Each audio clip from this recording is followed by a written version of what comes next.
It's like embrace that cycle, embrace the bleed. You're detoxing. You're getting rid of not just toxins, but things that just will build up if you're not.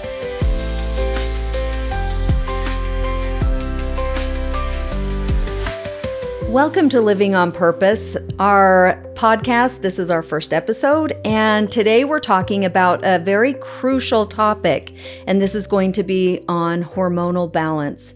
So whether you're feeling tired, you have irregular periods, you're moody, you're irritable, you don't sleep well, you wake up in the middle of the night, there's so many symptoms that can have to do with hormonal balance.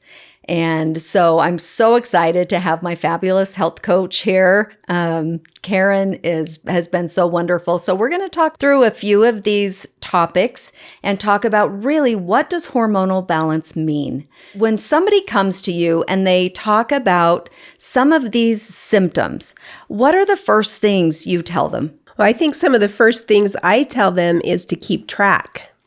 As women, we have to really get intuitive about what's going on in our bodies, and that intuition comes from noticing. So maybe you've got to get a journal or a calendar so you can write down what's going on throughout the whole month, not just during 1 week of the month. And that includes, recording your sleep habits, recording maybe the stress that's going on. How are you exercising? And your nutrition, like what are you eating? So what are some of the first things that they should be watching for that they would record? I think it really is those initial symptoms throughout the month. The majority of women I see do have an app on their phone, and they'll keep track of the period, but they don't always keep track of the symptoms. It's not just about estrogen and progesterone for women. It's thyroid, it's insulin, it's the adrenal hormones, cortisol, DHEA, testosterone. All of those are things that we're going to explore and look at, that you can absolutely look at symptoms. I can look at symptoms and say, oh, well, I can tell this is off. So what are some of those early warning signs? I would say the early warning signs are typically the symptoms of premenstrual tension. Whether you've got breast tenderness, irregular periods, spotting, heavy cramps, heavy bleeding, those are all early warning signs that something's going on. They're not normal. They should not be part of that cycle. What are some early signs that the adrenals might not be functioning correctly? That really, you can have weight gain. Like you can with the other two, but adrenals, I mostly think of weight gain, blood sugar issues because the cortisol helps regulate blood sugar so much, and feeling wired and tired. That has a lot to do with adrenal health and not being able to go to sleep. And let's talk about thyroid, because we're really wanting to balance three key hormone systems, right? Mm-hmm. The thyroid, the adrenals, and the menstrual cycle. Yeah, they are all closely intertwined within those months. Whether you've got circadian rhythms of cortisol being high in the morning, low in the evening. I mean, that's what you want. That would be a normal curve. But I can see it anywhere across the spectrum where it's low in the morning, high in the evening. And that can happen more if you're working graveyard shifts. I see a lot of nurses who've worked graveyard and that cortisol curve is flip-flopped. So, and it can take quite a while to then bring it back into a good rhythm, once you stop working graveyard, because there's difficulties in that. So that's some of those lifestyle factors that can really contribute to imbalanced hormones, correct? Yeah, absolutely. Absolutely. Whether I'm talking about, nutrition or sleep, I call it hygiene. You've got food hygiene, you've got sleep hygiene, and it's kind of those things that you set up, that you do almost ritualistic, that lets your body know it's time to eat or it's time to go to sleep. And I see a lot of women just with our lifestyle, and especially here in the United States, where it's just the drive. We're driven. We're supposed to be doing something at all times. And so many people, this is men and women, are in their fight or flight They're in their fight or flight autonomic nervous system. And when that rules, then you have issues with that parasympathetic, which is your rest and digest. There's your going to sleep or not being able to stay asleep. You either have, digestive issues of bloating because you've got low stomach acid, or you've got, constipation or loose stools, or it can affect all of those systems. So really being imbalanced, you would say, is your circadian rhythm, your hormones, like your cycle needs to be in balance, as well as your eating habits, right? Absolutely. Right. Yeah, I will tell my patients the best thing you can do is eat 3 square meals a day.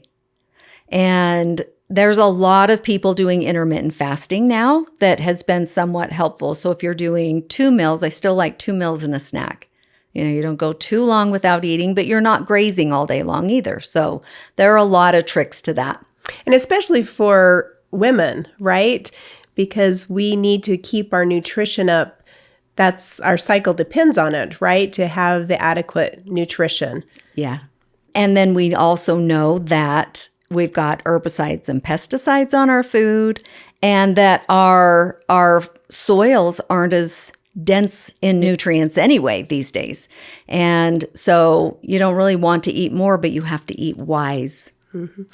And so maybe you could talk a little bit to why female health is so unique, because we really are, whether we truly are trying to conceive and have a child, or our body is constantly preparing for that, whether we're really in the act of having a child or it's just our body cycle, because our body is always looking to the stressors that are out. Is it safe to conceive? And so that affects our cycle. Do we have enough adequate nutrition to conceive? So our bodies are always have these sensors as women. Can you kind of speak to that? And that's why stress and nutrition is important for women? Yes. It is interesting that I do see women are sicker than men, and I chalk that up to the change in hormones. It's very, very stressful on the body. It's stressful as a teenager when you go through menarche. It's stressful as you go through menopause. It's stressful to be pregnant. So, and it's not the same kind of stress as this mental, emotional stress of working all day, or, whether you're taking care of kids or you're out in the workforce. That's a different kind of stress. The stress of cycling hormones is intense, but you don't always feel it the same way. I use a marker in labs called reverse T3, and I'll run that on women who are pregnant, and it's always over the range. And when it's over the range, or even on the high end of the range, it tells me that the body's stressed out. So, there are some markers that you can run to say, how stressed am I? Because sometimes we just get so wrapped up in our lives and what we're doing, you just do what you have to do. And it can be really hard to take those moments of whether you're talking about some breathing exercises or a yoga pose or go for a walk. Those kinds of things can be really hard for women to get into their day. And so with these cycling hormones, women need 8 to 10 hours of sleep. Men can get by on 6 might be a little low, but sometimes 6, 7, 8 hours, men can do fine with that. But women, if they do not get their rest, they won't have good hormonal balance. It's very important. The body's got little sensors paying attention to these things. Well, Karen, I'd like to know from your experience, really, how do you help women keep on this path of wellness and do the things that are going to help them? Well, for me, it always starts with helping her find her why. Why does she want to feel good? Because sometimes you just think, well, I have to. I have to feel good because I have so many other people maybe depending on me, or I have to get up and go to work because my life depends on the income that I bring in. And so Sometimes that isn't good enough for us to want to pay attention. But really, when you deep down and okay, I want to be a good mom. I want to have energy to play with my children. I want to be a good role model for them and how they eat. Or maybe your why is, I have a career that I'm passionate about, and I want to be able to get up with passion and with purpose. And when I don't often feel like it, I have brain fog. I don't feel like, so that could maybe be the why, kind of that intrinsic. Why do I want to feel good? And then we build from there. Then we can set goals of, okay, what should my sleep schedule be? Maybe I need to learn to say no more to things to help reduce the stress that I'm in. And then maybe I need to look at my eating habits. And so then it's easier to look at those things and be consistent with it, because I'm always looking at that why I want to make those changes. Yeah, I think that's important too, is finding your why. It makes it a little more personal to have it be that intrinsic why rather than just other people expect it from you, or, there are a myriad of reasons why. But if it's your why, then don't you see women feel stronger and do better with that? Mm-hmm. Yeah, I never come up with a person's why for them. It's always got to come from them. Yeah. In making those changes. Yeah. Well, the things that I think are so important are really going to be really looking at your nutrition. A lot of women know what macros are. I'll have them come in and they're doing, tons of protein, which isn't always the best. I'll see that disrupt some hormones if it's just too much for them, because you do have differences in your body. Some women, they really need the protein, and others really need the carbohydrate. So you can go on macros and think, you're going to just work out and feel great, and it just slams you down to the ground and you're exhausted because you're not getting the carbohydrate you need. So there are some differences in that. Some of it might be tied to blood type. Dr. D'Adamo wrote a book years ago, Eat Right for Your Blood Type. And he's got some books after that. But I see that play out clinically every day. If somebody comes in and we're talking about nutrition and they say, I eat vegan or vegetarian, and I'll say, well, what blood type are you? They'll inevitably say A. And if they don't know and we test them, they're an A. Type A blood types they don't need as much protein. So, and it could also be based on activity too. How active are you? Because if you're really doing more of those aerobics, you need more carbohydrate. And then you've got your blood type O, which they need protein. If they don't eat enough protein, they'll drop. So there may be something to that.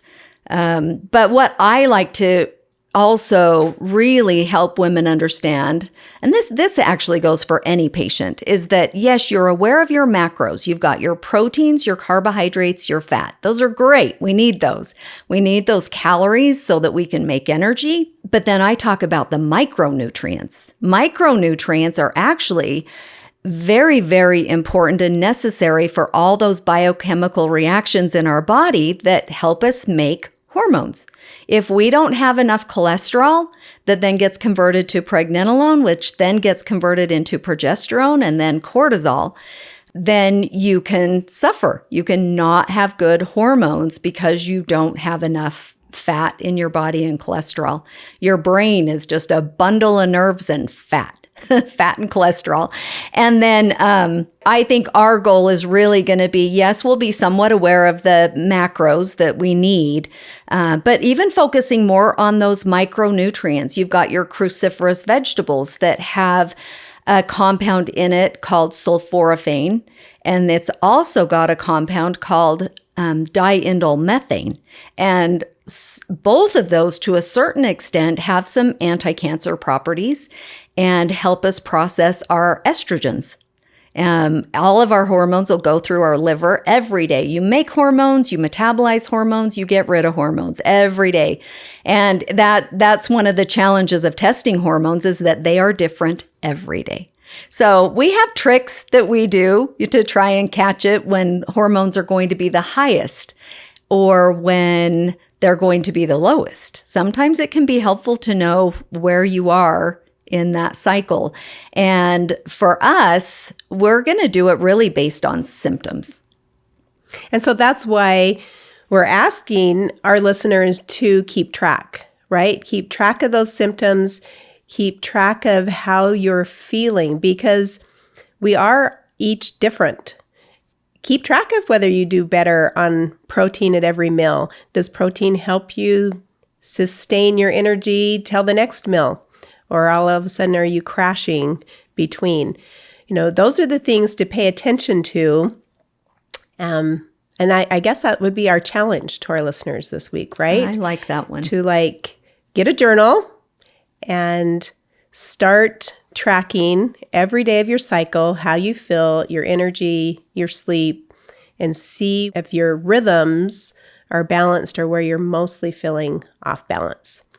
And then let us know. Let us know in the comments how you're doing. Ask us questions. We'd love to interact with you. I think it'll be a great exercise for everyone. So whether it's just a matter of downloading an app and you can keep notes on that, or you keep notes just on your notes on your phone, or you like that old school hard copy where you're actually writing, which there can be some benefit to that, not having everything be electronic.